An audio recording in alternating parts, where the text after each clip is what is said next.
আসসালামু আলাইকুম, সবাই কেমন আছেন? সারাদিন আসনাব বাসার মধ্যে থাকে, সপ্তাহে একদিন অথবা 2 দিন বাইরে নিয়ে যায়। তাছাড়া প্রতিদিনই সে বাসায় খেলা করে একা, কারো সঙ্গে না। তো আসনাপের নিজের মতো ইচ্ছা মতো করে খেলাধুলা করে, যখন যে খেলনা নিয়ে খেলার ইচ্ছা হয় তখন সে সেটা নিয়েই খেলে। আমার সঙ্গে একটু করে কাজ করে, আবার ওর নিজের কাজগুলান করে, মানে এরকম সারাদিন ব্যস্ত থাকে। তো কয়েকদিন দেখতেছি খাটের এই কর্নারের দিকে ও বাথরুম বানাইছে। বাথরুম বানায় ওর জন্য নতুন জুতা কিনে নিয়ে আসছি, বাথরুমে দিব। তো সেই জুতাগুলানো বাথরুমে দিচ্ছে না, বলতেছে এগুলো আমার বাথরুমে রেখে দিব। আমার একটা বাথরুম আছে না ওই কর্নারে, আমার বাথরুমে রেখে দিব। তো এই যে ওর জুতা, তারপরে ছোট্ট একটা বদনা আর হ্যান্ড ওয়াশ, এসব কিছু নিয়ে আসে এই কর্নারে রেখে দিচ্ছে।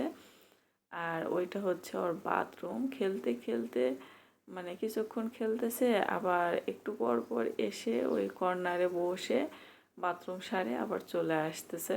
কিন্তু মজার বিষয় যখন ওই কর্নারটা যখন বাথরুম বানাইছে, তখন বেলুন যদি উড়ে গিয়ে ওখানে পড়ে বাতাসে, তখন সে বেলুনটা আর নেয় না। এটা ওর বাথরুম। তো বেলুনটা নোংরা হয়ে গেছে, তো ফেলে দিয়ে আসে। আর যে কোনো জিনিসও ওখানে মানে নিয়ে যায় না, খেলনা এসব। যদিও ওই যে বেলুন তো বাতাসে উড়ে গিয়ে যেখানে সেখানে পড়ে, তখন সে বেলুনটা ফেলে দেয়। ওইটা ওর শুধুই বাথরুম, ওইটা খেলার কোনো জায়গা না, খেলনা রাখারও জায়গা না। মানে আসনাপের কথা এটা। তো এই যে বাথরুম একটু পর পর সারে, এই যে সুন্দর করে জুতাগুলান আবার সাজায় রাখতেছে। মানে জুতা সাজায় রাখবে, বদনা, হ্যান্ড ওয়াশ সব কিছু সুন্দর করে রেখে দিবে। আবার আমি যখন বিছানা গোছাবো, তখন যদি সব বিছানা থেকে নামায় যে অযথা এখানে কেন এগুলা উঠায় রাখছো, এগুলো সব নিচে নামায় রাখি, তখন সে কান্নাকাটি করে আবার নিয়ে এসে একই জায়গায় সুন্দর করে সাজায় রাখে। মানে এসব এখান থেকে কিছুতেই সরানো যাবে না। ওইটা ওর বাথরুম, ওখানে এইসব জিনিস থাকবে, ওখানে সুন্দর করে সাজে গুজে সে রাখতেছে। মানে আমার হাত দিয়ে দেওয়াও হবে না, আমার সরানোও হবে না।